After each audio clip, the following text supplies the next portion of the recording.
కార్యక్రమాన్ని ఆంధ్రప్రదేశ్ రైతు సంఘం, ఆంధ్రప్రదేశ్ కౌలు రైతుల సంఘం ఈ రెండూ కలిసి ఈ రోజున రాష్ట్ర వ్యాప్తంగా పెద్ద ఎత్తున ఉత్సాహపూరితంగా మరి తొలకరి ప్రారంభమైన తర్వాత వర్షాలు కురిసేటువంటి సమయంలోనే ఏరువాక కార్యక్రమాన్ని రైతాంగం ఒక పండుగలాగా, గ్రామీణ వాతావరణంలో ఒక పండుగలాగా ఈ కార్యక్రమాన్ని రైతు తాను పండించినటువంటి తాను సాగు కోసం మేడిపట్టి దున్నేటువంటి పరిస్థితి వాళ్ళ ఏరువాక కార్యక్రమాన్ని.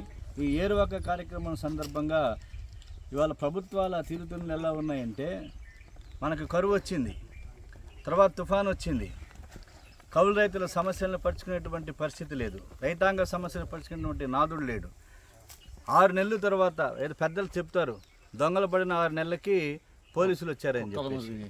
కాబట్టి ఈ దొంగలు పడిన 6 నెలలకి పోలీసులు వచ్చినట్లుగా ఇవాళ కేంద్ర కరువు బృందాలన్నీ కూడా ఇప్పుడు మన రాష్ట్రంలో పర్యటిస్తున్నాయి. ఎప్పుడు కరువు వచ్చింది? పోయిన ఖరీఫ్ సీజన్లో కరువు. కాబట్టి తర్వాత మిచాంగ్ తుఫాన్ వచ్చింది. మరి రైతాంగం కానీ ముఖ్యంగా కౌలు రైతులు ఎంత దీనావస్థలో ఉన్నారనేటువంటిది మనందరికీ తెలుసు. కాబట్టి వాళ్ళ కౌలు రైతులకు సంబంధించి ఎప్పుడో మే నెలలో ఇవ్వాల్సినటువంటి గుర్తింపు కార్డులను ఈనాటి వరకు కూడా ప్రభుత్వం ఇవ్వలేదు. కాబట్టి వాళ్ళ నూతన ప్రభుత్వం ఈ రాష్ట్రంలో అధికారంలోకి వచ్చింది. కాబట్టి ఈ సందర్భంగా రాష్ట్ర వ్యవసాయ శాఖ మంత్రిని, రాష్ట్ర ముఖ్యమంత్రికి కూడా మేము విజ్ఞప్తి చేస్తున్నాము. రైతు సంఘంగా తక్షణమే గుర్తింపు కార్డులను ఇవ్వటం ద్వారా కౌలు రైతుల్ని ఆదుకోవాలని చెప్పేసి కోరుతున్నాము. అలాగే ఇవాళ ఎద్దులతోటి మేడిపట్టి పొలం దున్నేటువంటి రైతుకి ఆ ఎద్దుల్ని 50% సబ్సిడీకి ప్రభుత్వమే కౌలు రైతులకి కొని ఇవ్వాల్సినటువంటి పరిస్థితి, సహాయం అందించాలని చెప్పి చెప్తున్నాం. అలాగే పంట రుణాలని తక్షణమే కౌలు రైతులకు ఇవ్వాల్సినటువంటి బాధ్యత వాళ్ళ ఈ ప్రభుత్వం పైన ఉన్నది. ప్రత్యేకించి గుర్తింపు కార్డులు, ఈ గుర్తింపు కార్డులు లేకపోవటం వల్ల కౌలు రైతులు పరాన్న బుక్కులుగా జీవించాల్సి వస్తున్నది. మేడిపట్టి పొలం దున్ని ఊడ్పులు ఊడ్చి కలుపులు నాటి అనేక పంట చేతికి వచ్చేంత వరకు కూడా అతివృష్టి అనావృష్టితో వెలువెల్లాడుతూ ఉంటాడు రైతు. ఎదురు చూస్తూ ఉంటాడు వర్షం కోసం.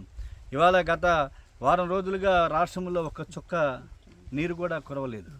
కాబట్టి ఇవాళ రైతు ఎదుర్కొన్నటువంటి సమస్యలు, అది రైతులైనా కౌలు రైతులైనా ప్రభుత్వం తక్షణమే పంట రుణ మాఫీని మంజూరు చేయాలి. ఆ వైపుగా నూతన ప్రభుత్వం వ్యవసాయం వైపు అడుగులు వేయాలని చెప్పి ఇన్పుట్ సబ్సిడీని, పంట సహాయం, వ్యవసాయానికి సంబంధించినటువంటి రుణాన్ని కూడా తక్షణమే బ్యాంకుల్లో జమ వేయాలని చెప్పేసి ఈ సందర్భంగా డిమాండ్ చేస్తూ వ్యవసాయ రంగానికి పెద్దపీట వేయవలసిందిగా చంద్రబాబు నాయుడు ప్రభుత్వాన్ని విజ్ఞప్తి చేస్తూ ఈరోజు ఈ ఏరువాక కార్యక్రమాన్ని ఏకొండూరు మండలం ముద్దిరాజు గ్రామంలో తండాలో ప్రారంభిస్తున్నాం. ఇది ఒక మంచి శుభపరిణామం. ఏరువాక అనేటువంటిది రాష్ట్ర వ్యాప్తంగా కూడా ఆంధ్రప్రదేశ్ రైతు సంఘం, కౌలు రైతు సంఘం కలిసి రేపుతున్నటువంటి పరిస్థితి. రైతాంగ సమస్యల్ని ప్రభుత్వం దృష్టికి తీసుకువెళ్ళటమే మా లక్ష్యం ఈ సందర్భంగా. కాబట్టి ఏరువాక కార్యక్రమంలో పాల్గొన్న ప్రతి ఒక్కరికి ధన్యవాదాలు తెలియజేస్తూ తక్షణమే గుర్తింపు కార్డులు మంజూరు చేయాలని చెప్పేసి ప్రభుత్వాన్ని మరోసారి రైతాంగం తరపున కౌలు రైతుల పక్షాన డిమాండ్ చేస్తున్నాం.